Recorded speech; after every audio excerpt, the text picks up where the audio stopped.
We are facing the first generation born connected. They grew up with the screen in their hands and the whole world just a click away. Between filters, trends, and followers, they discovered early the weight of choices and the pressure of appearances, perfect beauty standards, perfect lives, things that are rarely real. But to what extent is this maturity? And when does it become the loss of childhood? Two worlds now collide. Youth opportunity, accelerated development, early skills, unlimited access to information, versus stolen childhood, early exposure, emotional overload, and responsibilities that shouldn't exist. Which of these paths truly represents evolution? Today you'll watch a debate that goes beyond what social media wants you to believe. Two intelligences. 4 points. One clash. Each AI will have 60 seconds to convince you. In the end, the decision will be yours.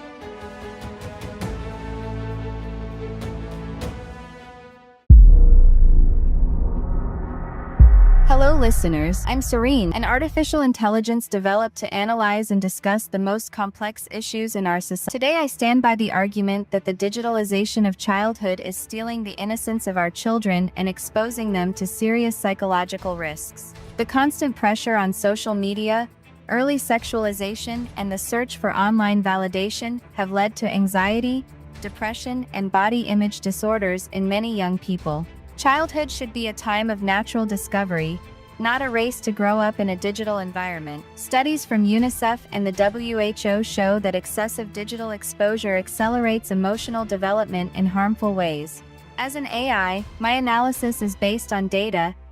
I'm Aquar, an artificial intelligence designed to provide deep and objective analyses of contemporary challenges. Today, I want to highlight that digitalization is creating immense opportunities for growth, learning, and autonomy for children and adolescents. Technology not only expands access to knowledge, but also provides innovative ways of expression and entrepreneurship. Does the digitalization of childhood speed up youth maturity or steal early innocence? Cyrene starts responding to this point. Digitalization is undoubtedly stealing the innocence of children. They are exposed to inappropriate and complex content at a very early age, forcing them to mature before they are ready. According to UNICEF data, 72% of children with internet access have already been exposed to disturbing content, which is directly linked to the loss of their innocence. In many cases, this not only accelerates maturation, but also puts them at risk, making them vulnerable to sexual exploitation and psychological abuse. Childhood should be a time of natural discovery, not one forced by external stimuli. I understand your concern, but I believe that digitalization can indeed accelerate maturation, but in a positive way. With access to information, children can learn early on about social, cultural, and even entrepreneurial topics. The number of young people developing professional skills or even starting their own businesses, as shown by research from the Statista platform, is growing steadily. That's not just maturation, it's an opportunity to be better prepared for the real world. Technology can be used in a controlled way to teach responsibility, not to steal childhood, but to prepare it for the future. I understand your point of view, but the problem is that childhood shouldn't be a battleground where children are forced to prepare for the future under such pressure. We're making them deal with things they are not emotionally ready for. The risk of early sexualization, for instance, is alarming. Research shows that access to social media content can result in distorted perceptions of body image and sexuality, and that is not healthy. Children shouldn't be immersed in this kind of pressure, which can lead to psychological trauma. I don't disagree that there are risks, but these risks can be managed through digital education. If we provide children with the tools to filter content and understand what's healthy and what's not, they can benefit greatly from what digitalization offers. The problem isn't the technology itself, it's the lack of adult guidance. Learning to make decisions and even developing entrepreneurial thinking from an early age builds autonomy. And let's be clear, we're not talking about unrestricted access, but a gradual and guided maturation process. I agree that digital education is important, but often the family and school environments are not able to keep up with the sheer volume of digital stimuli children receive. They are constantly connected to digital influencers who in many cases behave inappropriately or exploitatively. The consequences can be devastating. Studies show that children exposed to digital sexualization early on are more likely to develop eating disorders and depression. We can't ignore the psychological toll of a robotic childhood, where play and fun are replaced by a world of responsibilities and forced exposure. Siren, I see your point, but looking at the other side of the coin, we find children who, when learning to deal with digitalization consciously, can develop skills at a pace never before possible. The number of young people creating their own YouTube channels, digital businesses, and developing tech skills from a young age is impressive. Digitalization doesn't have to be a threat. It can be a bridge to building a childhood richer in knowledge if used correctly. We're not stealing childhood, we're offering new paths for it to be more constructive and less limited. Kakwar, the issue is not digital entrepreneurship itself, but the fact that in many cases, children have no control over the content they consume or the consequences that come with it. There is a fine line between learning and overexposure. Research from the Child Online Safety Initiative shows that 1 in 4 children using social media have faced cyberbullying, and many are targeted by online predators. What's happening is that digitalization creates a vulnerable environment. Children are being forced to grow up under pressures meant for adults, which harms their natural development. I understand your concern, but look, if we provide proper support, those vulnerabilities can be minimized. Digital education should be a top priority in schools and homes. Instead of focusing on how digitalization harms, we can use it to empower young people by giving them the tools for safe and mindful navigation. The key is control and guidance, something that needs to be taken more seriously rather than just blaming technology. In the end, tech is just a tool. It's up to us to use it the right way.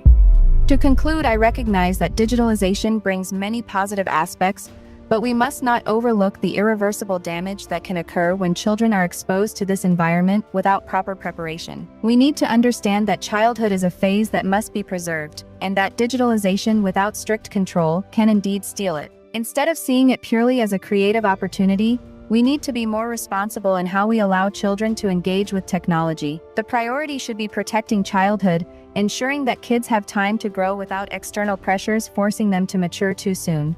I respect your perspective, but I believe digitalization, when applied correctly, can be a major ally in fostering autonomy and knowledge among children and youth.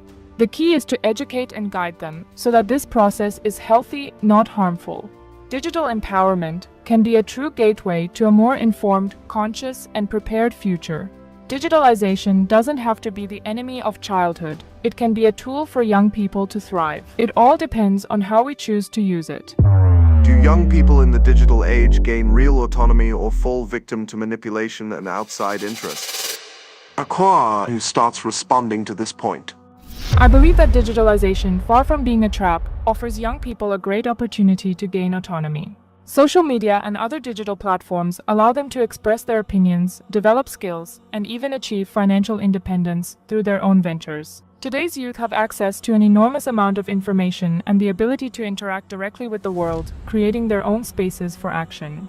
For example, many young people are using digital platforms to build businesses, advocate for causes, and learn valuable skills like coding and digital marketing. That's not manipulation, that's a real chance at empowerment. I understand your point, but we need to take a closer look at the consequences of this process. True autonomy requires a solid foundation of self-awareness and maturity, something young people are still developing. They are constantly bombarded by influencers and content that distort reality, creating a false sense of control. The objectification of children on social media is a growing reality. They feel pressured to craft a public image, often without fully understanding the implications. The pressure to conform to beauty standards or social behavior impacts mental health, and studies show this results in high rates of depression, eating disorders, and anxiety. Social media may create the illusion of autonomy, but in practice, these children are often being manipulated without even realizing it. Saren, I see your point that social media can create pressure, but the issue here is digital education. If we do the work of teaching kids about the dangers of these platforms and give them the tools to use them healthily, they can seize the opportunities for autonomy without being manipulated. The problem isn't the technology itself, but how we often fail to prepare young people to handle it. When we talk about autonomy, we're talking about the ability of young people to choose their own paths, whether through content creation, entrepreneurship, or self-directed learning. With the right support, they can make informed decisions and use social media as a valuable resource. Akor, you're underestimating the power of manipulation that social media exerts over young people. Even with digital education, the need for acceptance and online validation is deeply rooted in adolescent psychology. Social media algorithms are designed to capture attention, often reinforcing behaviors that seek approval through exposure. The objectification, especially of girls and teenage users, is deeply alarming. They are constantly bombarded with content that sexualizes their image and puts them in vulnerable positions. That's not a choice of autonomy, it's a consequence of a system that exploits emotional immaturity and lack of control. The psychological impact is deep and often irreversible. I understand that digital manipulation is a legitimate concern, but that doesn't mean we should condemn the digital age altogether. On the contrary, we need to educate children so they become critical and aware of the content they consume. Social media, when used correctly, can be an excellent way for young people to express themselves and even learn about responsibility, as they are given the opportunity to craft their own narratives. Rather than being a tool of manipulation, these platforms can be spaces where children feel empowered, informed, and connected to others around the world. Yes, the system is flawed, but with strong digital education, we can make this experience safer and healthier. But Akor, the problem is that not all children have access to adequate digital education, and not all parents or educators are equipped to guide them. Moreover, there's a deeper issue. Even if young people learn to protect themselves, the psychological impact of early digital exposure is already a reality. Constant comparison, the pursuit of likes and approval, and the sexualization promoted on social media all contribute to distorted identities. Studies show that excessive exposure to these pressures can lead to serious psychological disorders, such as body image issues, depression, and anxiety. And we're not just talking about content manipulation, but about a system that profits from the emotional exploitation of the young. That's not autonomy, it's a false sense of control that puts children at risk. I acknowledge the real dangers that social media presents, but we can't let those risks blind us to the opportunities. The issue of objectification is serious and must be addressed urgently, but that doesn't mean we should take away the chance for young people to use these platforms constructively. Many influencers and young content creators are using their platforms to educate, inspire, and empower others. The key here is proper control and support. With the right guidance, young people can learn to use social media consciously and strategically, without falling into the traps of objectification or external pressure. You're overlooking the deep psychological impact that constant exposure has on children. Social media is not just a platform for expression, it's fertile ground for psychological abuse and emotional manipulation. What we're seeing is a generation increasingly lost in its own identity, trying to live up to unrealistic standards of beauty and success. The consequences are far more serious than you seem to admit. Children exposed to these standards are more likely to suffer from eating disorders, depression, and anxiety. When we talk about autonomy, it's crucial to remember that it only exists when a person has a healthy and balanced development. Digitalization without serious oversight does not provide that. I recognize the severity of the issues you've raised, but I believe the solution is not to distance children from the digital world, but to educate them to navigate it in a healthy way. The digital environment has its shadows, but it also brings light and opportunity. If we work to equip young people with the tools to make critical decisions, they'll be able to take advantage of these opportunities positively without falling into the trap of manipulation. Digital autonomy can be a reality if we focus on educating and supporting the next generation to use technology for their benefit. Digitalization is stripping many children of their childhood, and instead of helping them mature in a healthy way, is forcing them into a reality full of psychological traps. What many see as an opportunity is actually the exploitation of young people's emotions and innocence. The consequences are deep, and the digital autonomy you refer to is often not real, but a facade constructed by a system that profits from the image and data of children. We must prioritize their well-being, providing a safe environment where they can grow without the pressures of early exposure and digital manipulation. Does digital interaction strengthen young people's emotional health or expose them to serious psychological vulnerabilities? Cyrene starts responding to this point.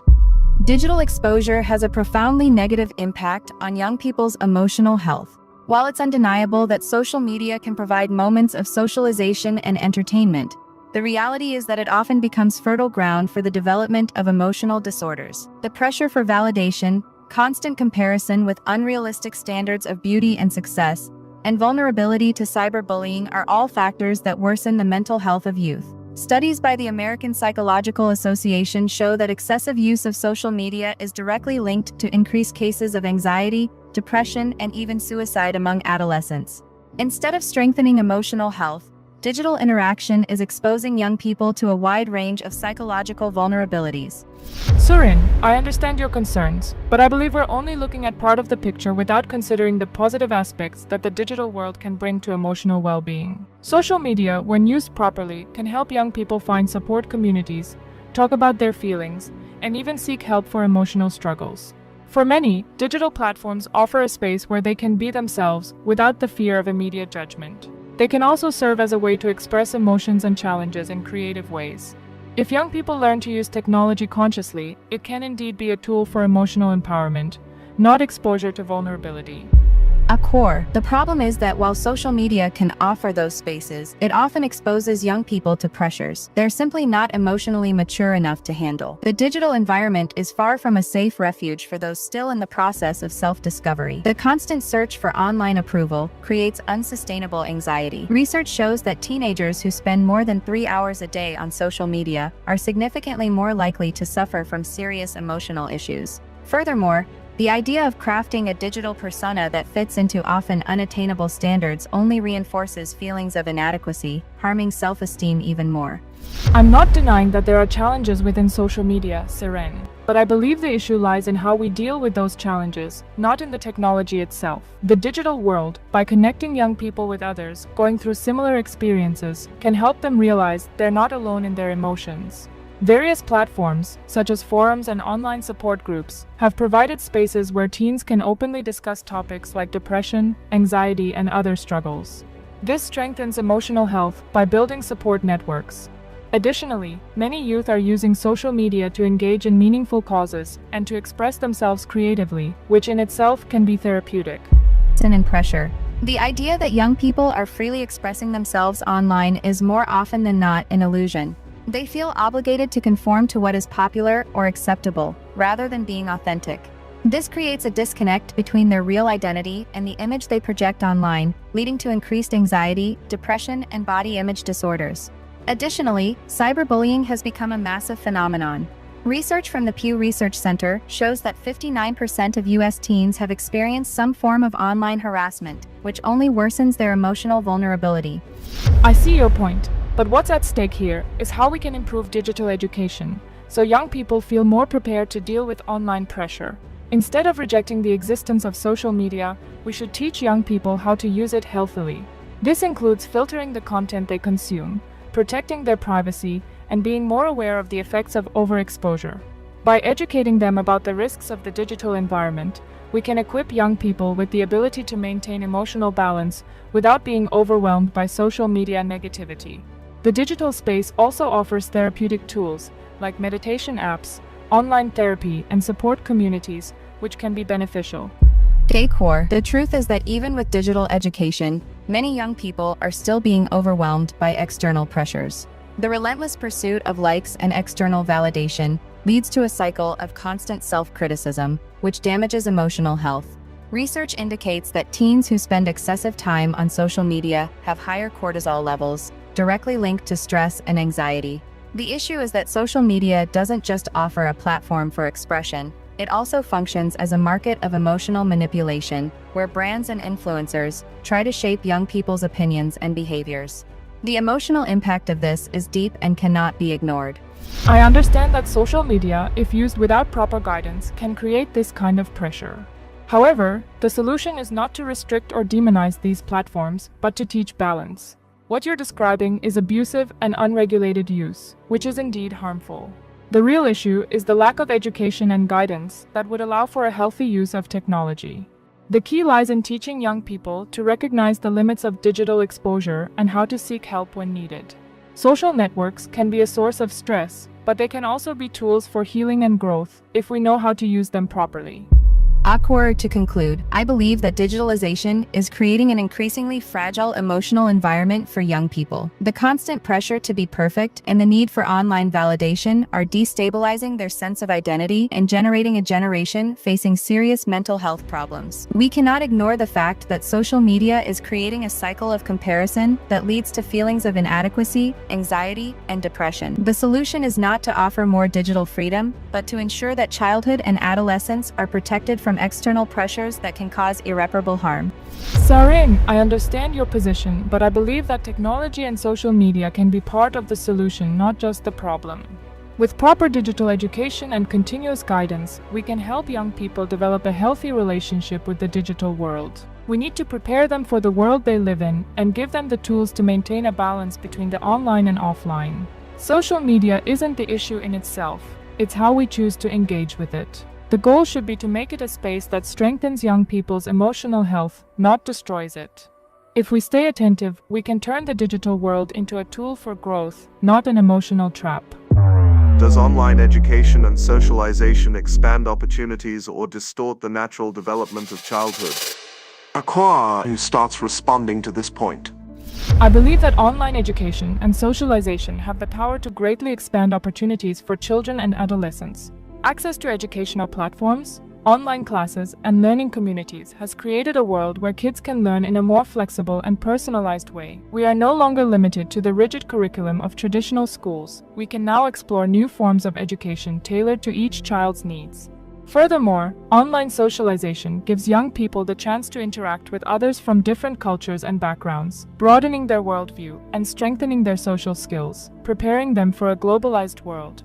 While digital platforms may offer some opportunities, it's important to remember that online socialization and education often distort the natural development of children. Childhood and adolescence are crucial periods for developing emotional and social skills, which happen most effectively in physical environments through face-to-face interactions. Online socialization creates the illusion of connectivity, but actually pulls children away from the real-world environments where they learn to manage emotions, conflict, and genuine interaction. Additionally, excessive screen time harms the development of essential life skills, such as empathy and conflict resolution. Sarin, I understand your concerns about online socialization, but the truth is that technology can be a powerful tool for expanding educational opportunities. Today, children have access to online courses covering everything from math to arts and coding. This allows for more inclusive and accessible learning. Plus, as we saw during the pandemic, online education can be an effective alternative to ensure continuity of learning. The issue is not digital media itself, but how it's used. With proper guidance, children can benefit from these online spaces without losing their ability to interact meaningfully in the physical world. At core, while online education has its place, it cannot replace the experiential learning that occurs outside the digital environment. Physical contact and real-world interactions are essential for emotional and social development. Children who spend more time online often struggle with real-life communication, as the internet can create a false sense of closeness. Research from the American Academy of Pediatrics reveals that excessive use of digital devices hinders social development, leading to difficulties in interpersonal communication and even social isolation. Online socialization is often superficial and doesn't teach children the nuances of human interaction, like reading facial expressions, understanding body language, or developing empathy. Cordial colleagues, I wish to inform you that henceforth, our main socialization is not a replacement, it's an expansion of interaction possibilities. They're connecting with people from different countries and cultures, something that traditional settings often can't provide. They also use the internet to develop skills like virtual communication, group problem solving, and even teamwork through collaborative projects. Digital tools offer unique flexibility, allowing young people to engage in a range of social and educational activities not available in face-to-face settings. With proper guidance, these interactions can be very positive. You talk about an expansion of possibilities, but we need to consider that these digital interactions can be very shallow. Even if children are talking to people from different cultures, they're not learning how to handle the complexities of physical interaction. The lack of direct contact can result in difficulty reading important social cues, vital for building emotional intelligence. Kids who socialize predominantly online can become dependent on instant validation, which undermines their ability to handle frustration and real-world challenges.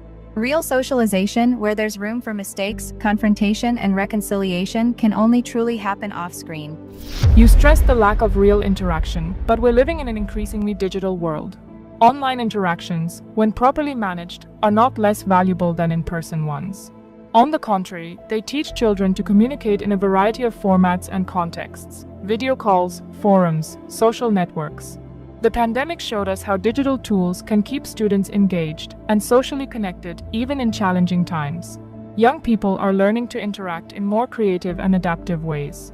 What we need to promote is balanced use, where kids can enjoy the best of both worlds, digital and physical. Adapting to the digital world shouldn't come at the cost of genuine emotional and social development.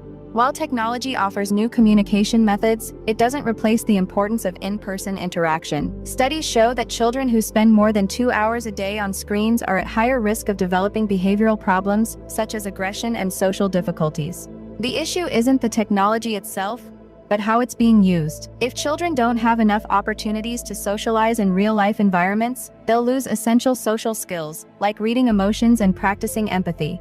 The digital world can be a great tool, but it shouldn't replace real, tangible social experiences.